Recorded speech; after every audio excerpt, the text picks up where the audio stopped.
بسم اللہ الرحمن الرحیم۔ حضرت عائشہ صدیقہ رضی اللہ تعالی عنہ فرماتی ہیں کہ ایک رات رسول اللہ صلی اللہ علیہ وسلم میرے پاس تھے۔ آپ نے چادر رکھی اور جوتے مبارک اتارے، پھر آپ صلی اللہ علیہ وسلم کروٹ کے بل لیٹ گئے۔ پس آپ اتنی ہی دیر لیٹے ہوں گے کہ جتنی دیر میں آپ صلی اللہ علیہ وسلم نے یہ گمان کیا ہوگا کہ میں سو گئی ہوں۔ جب آپ نے یہ خیال فرمایا کہ میں سو گئی ہوں، آپ نے نہایت آہستگی سے اپنی چادر اٹھائی اور نہایت آہستہ سے جوتے پہنے اور دروازے سے باہر نکلے اور نہایت نرمی اور آہستگی کے ساتھ دروازے کو بند کیا۔ تو میں نے بھی اپنے آپ کو ڈھانپا اور رسول اللہ صلی اللہ علیہ وسلم کے پیچھے چلنے لگی، یہاں تک کہ رسول اللہ صلی اللہ علیہ وسلم جنت البقیع میں پہنچ گئے۔ پھر آپ کافی دیر تک کھڑے رہے۔ پھر آپ صلی اللہ علیہ وسلم نے 3 مرتبہ اپنے ہاتھوں کو اٹھایا، پھر آپ تیزی سے لوٹے اور میں بھی تیزی سے گھر کی طرف پلٹی، اور آپ صلی اللہ علیہ وسلم سے پہلے گھر پہنچ گئی۔ میں لیٹی ہی تھی کہ رسول اکرم صلی اللہ علیہ وسلم گھر میں داخل ہو گئے اور مجھے پیار سے فرمایا، اے عائشہ، کیا تم گھبرائی ہوئی اور بے چین کیوں ہو؟ حضرت عائشہ رضی اللہ عنہا فرماتی ہیں کہ میں نے عرض کیا، کوئی بات نہیں یا رسول اللہ صلی اللہ علیہ وسلم۔ آپ صلی اللہ علیہ وسلم نے فرمایا کہ تم مجھے بتاتی ہو، یا لطیف یا خبیر ذات مجھے خبر دے۔ آپ رضی اللہ تعالی عنہ نے عرض کیا، یا رسول اللہ صلی اللہ علیہ وسلم، میرے ماں باپ آپ پر قربان ہوں، اور آپ نے سارا ماجرا حضور صلی اللہ علیہ وسلم کو سنا دیا۔ آپ صلی اللہ علیہ وسلم نے فرمایا کہ وہ سایہ تمہارا ہی تھا جو میں نے اپنے آگے دیکھا تھا۔ میں نے عرض کیا، جی ہاں۔ تو آپ صلی اللہ علیہ وسلم نے فرمایا، کیا تم یہ گمان کرتی ہو کہ اللہ اور اس کا رسول تمہارے ساتھ کوئی ناانصافی کرے گا؟ حضرت عائشہ رضی اللہ تعالی عنہ نے عرض کیا، لوگ جتنا بھی کسی بات کو چھپا لے، لیکن اللہ تعالیٰ اس بات کو جانتا ہے جو آپ صلی اللہ علیہ وسلم نے فرمایا۔ ہاں، میرے پاس حضرت جبرائیل علیہ السلام اس وقت آئے تھے جب تم نے مجھے دیکھا تھا، پس انہوں نے مجھے پوشیدگی اور آہستہ سے آواز دی اور میں نے بھی انہیں آہستہ سے جواب دے دیا، تاکہ تمہیں خبر نہ ہو۔ جب میں نے یہ سمجھا کہ تم سو چکی ہو تو میں نے تمہیں جگانا مناسب نہ سمجھا، اور یہ کہ کہیں تمہیں جگانے سے تم خوف زدہ نہ ہو جاؤ۔ پس جبرائیل علیہ السلام نے آپ صلی اللہ علیہ وسلم سے عرض کیا کہ آپ کا رب آپ کو یہ حکم دیتا ہے کہ جنت البقیع میں دفن ہونے والوں کے پاس جائیں اور ان کے لیے دعائے مغفرت فرمائیں۔ حضرت عائشہ رضی اللہ تعالی عنہ نے پوچھا، یا رسول اللہ صلی اللہ علیہ وسلم، ہم ان کے لیے کیسے دعا کریں؟ آپ صلی اللہ علیہ وسلم نے فرمایا، تم یوں کہو، سلامتی نازل ہو مومن مسلمان مردوں اور عورتوں پر جو ان گھروں میں رہتے ہیں، یعنی قبروں میں دفن ہیں، اور اللہ تعالی رحم فرمائے ہم میں سے ان لوگوں پر جو موت میں ہم سے سبقت لے گئے ہیں، اور ان پر بھی جو ان کے پیچھے رہ گئے ہیں، یعنی زندہ ہیں، اور بے شک ہم ایک دن انشاءاللہ تم سے ملنے والے ہیں، یعنی ہم بھی موت کا ذائقہ چکھ لیں گے۔ حضرت عیسیٰ علیہ السلام ایک مرتبہ سیر و سیاحت میں تھے تو انہوں نے ایک بلند پہاڑی کی طرف دیکھا۔ اس پہاڑی کی چوٹی پر ایک ایسا سخت پتھر دیکھا جو دودھ سے زیادہ سفید تھا۔ وہ اس کے گرد پھرنے لگے اور اس کے بعد اللہ تعالیٰ نے ان کے پاس وحی بھیجی، اے عیسیٰ علیہ السلام، جو کچھ تم دیکھ رہے ہو کیا میں اس سے بھی زیادہ تعجب کی بات تمہارے واسطے ظاہر اور بیان نہ کروں؟ حضرت عیسیٰ نے فرمایا ہاں اے میرے رب۔ اس کے بعد وہ پتھر شق ہوا اور اس کے سے ایک ایسا بزرگ ظاہر ہوا جس کے بدن پر بال کا کرتا تھا اور اس کے ہاتھ میں سب جھڑی تھی اور اس کی آنکھوں کے سامنے انگور تھے اور کھڑا نماز پڑھ رہا تھا۔ پس حضرت عیسیٰ نے اس سے فرمایا اس پتھر میں کب سے اللہ تعالیٰ کی عبادت کرتے ہو؟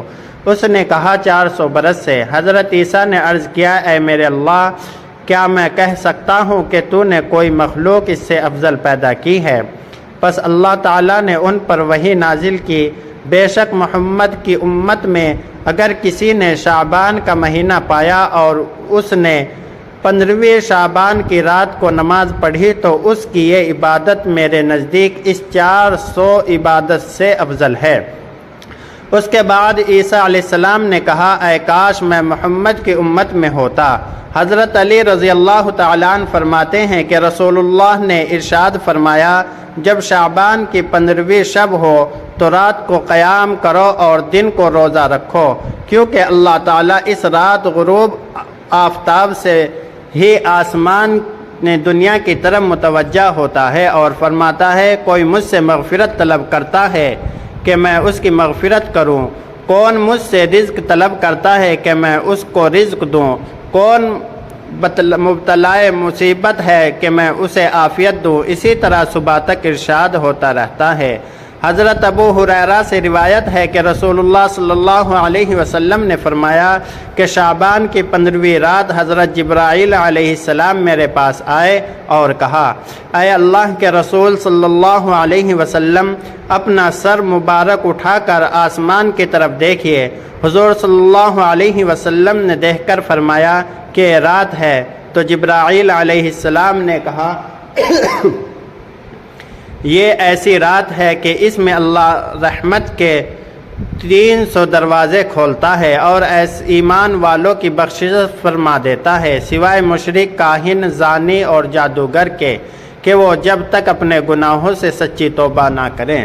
پھر حضور صلی اللہ علیہ وسلم نے بہشت کے دروازے کو کھلا پایا اور یہ دیکھا کہ پہلے دروازے سے فرشتہ ندا کر رہا ہے کہ اس رات رجوع کرنے والوں کے لیے خوشخبری ہے۔ دوسرے دروازے کا فرشتہ آواز دیتا ہے کہ اس رات سجدہ کرنے والوں کے لیے خوشخبری ہے۔ تیسرے دروازے والا پکارتا ہے کہ اس رات میں دعا کرنے والے کے لیے خوشخبری ہے۔ چوتھے دروازے کا فرشتہ اعلان کرتا ہے کہ آج اللہ کا ذکر کرنے والوں کے لیے خوشخبری ہے۔ پانچویں دروازے کا فرشتہ کہتا ہے کہ اللہ کے خوف سے رونے والوں کے لیے خوشخبری ہے۔ چھٹے دروازے پر فرشتہ کہتا ہے کہ آج صاحب ایمان کے لیے خوشخبری ہے۔ ساتویں دروازے کا فرشتہ پکارتا ہے کہ ہے کوئی سوال کرنے والا کہ اس کا سوال پورا کیا جائے۔ آٹھویں دروازے والا فرشتہ پکارتا ہے کہ ہے کوئی بخشش طلب کرنے والا تاکہ اس کی بخشش کر دی جائے۔ نبی کریم صلی اللہ علیہ وسلم فرماتے ہیں کہ پھر میں نے حضرت جبرائیل علیہ السلام سے پوچھا کہ بہشت کے دروازے کب تک کھلے رہیں گے؟ تو حضرت جبرائیل علیہ السلام نے کہا کہ رات شروع ہونے سے صبح ہونے تک کھلے رہیں گے۔ پھر حضرت جبرائیل علیہ السلام نے کہا کہ اللہ تعالیٰ اس رات میں آپ کی امت سے بنو کلب کی بکریوں کے بالوں کے برابر گناہ گاروں کو دوزخ کے عذاب سے نجات دیتا ہے۔ اللہ اکبر۔ محترم ناظرین، یہاں میں آپ کو ایک چھوٹا سا واقعہ سنانا چاہتا ہوں۔ ایک دفعہ حضرت عیسیٰ علیہ السلام ایک مقام پر تشریف فرما تھے۔ آپ کے چند ساتھی بھی ساتھ تھے کہ ایک دم ایک شخص حیرانی و پریشانی اور بدحواسی کے عالم میں حاضر ہوا اور عرض کرنے لگا حضور، میں نے آج صبح کے وقت ایک نہایت بھیانک خواب دیکھا، نہ جانے میرے ساتھ کیا پیش آنے والا ہے، خدا کے لیے میری مدد فرمائے۔ میں نے خواب میں دیکھا کہ میں ایک جنگل میں ہوں، اچانک ایک شیر کے دہاڑنے کی آواز سن کر بھاگنے لگا۔ بھاگتے بھاگتے میں ایک کنویں کے قریب پہنچا ہی تھا کہ کیا دیکھتا ہوں کہ ایک خوفناک شیر میرا پیچھا کرتا ہوا آ رہا ہے۔ میں نے دیکھا کہ ایک درخت کی جڑیں اس کنویں میں لٹک رہی ہیں۔ میں شیر سے بچنے کے لیے اس درخت کی جڑ کو پکڑ کر کنویں میں اترنے لگا۔ اتنے میں شیر کنویں کے منہ پر آ گیا۔ وہ نہایت غصے میں مجھے اوپر سے گھورنے لگا۔ شاید اس انتظار میں تھا کہ میں اوپر آؤں تو وہ مجھے اپنا لقمہ بنائے۔ یہ اندازہ لگانے کے لیے کہ میں کنویں میں کتنا پانی ہے، میں نے جو نیچے نگاہ ڈالی تو لرز اٹھا، کیونکہ کنواں خشک تھا۔ اس میں پانی کے بجائے ایک نہایت خوفناک اژدہا تھا جو منہ پھاڑے اس انتظار میں تھا کہ میں نیچے اتروں اور وہ مجھے ہڑپ کر لے۔ کنویں کے منہ پر شیر اور تہ میں خوفناک اژدہا، دونوں مجھے نگلنے کے لیے تیار۔ یا خدایا، میں کیا کروں؟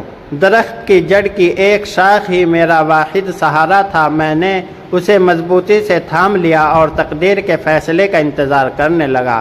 اتفاقاً تھوڑی دیر بعد جو میں نے نگاہ ڈالی تو ایسا منظر دیکھ کر میں کانپ اٹھا اور موت میری آنکھوں کے سامنے ناچنے لگی۔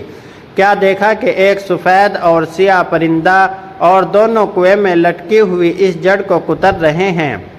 اب میری موت یقینی تھی، کیونکہ جس تیزی سے اس شاخ کو پرندے کتر رہے تھے بہت جلد وہ شاخ ٹوٹ جاتی اور میں دھڑام سے اژدہا کے منہ میں چلا جاتا۔ امید کی نبض ٹوٹنے لگی اور میں سخت اضطراب میں تھا کہ میری آنکھ کھل گئی۔ جسم لرز طاری تھا اور سارا بدن پانی میں شرابور۔ حضور، میں بھاگا آپ کی خدمت میں حاضر ہوا ہوں۔ خدا کے لیے مجھے نا امیدی نہ فرمائے۔ اس خواب کی تعمیر بتائیں، کون سی مصیبت آنے والی ہے؟ حضرت عیسیٰ علیہ السلام نے آنکھیں اس خواب کو سن کر چمک اٹھی۔ فرمایا، یہ خواب نہیں حقیقت ہے، مگر افسوس تم لوگ خواب کو حقیقت اور حقیقت کو خواب سمجھنے کو عادی ہیں۔ سن، وہ فرشتہ اجل ہے جو تمہارے ہر وقت تیری گھات میں لگا ہوا ہے۔ درخت کی جس جڑ کو پکڑ کر تو لٹکوا ہوا تھا، یہ تیری حیات ہے، اور وہ سفید اور سیاہ پرندہ دن اور رات ہیں جو تیری زندگی کی مہلت کو کم سے کم کرتے جا رہے ہیں۔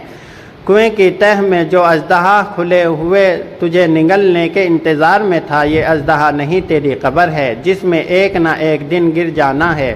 حقیقت کو خواب سمجھنے والوں، اب بھی ہوش میں آؤ۔ اللہ اکبر۔ میرے بھائیوں، دنیا فانی ہے، اس میں کوئی سدا رہنے کے لیے نہیں آیا۔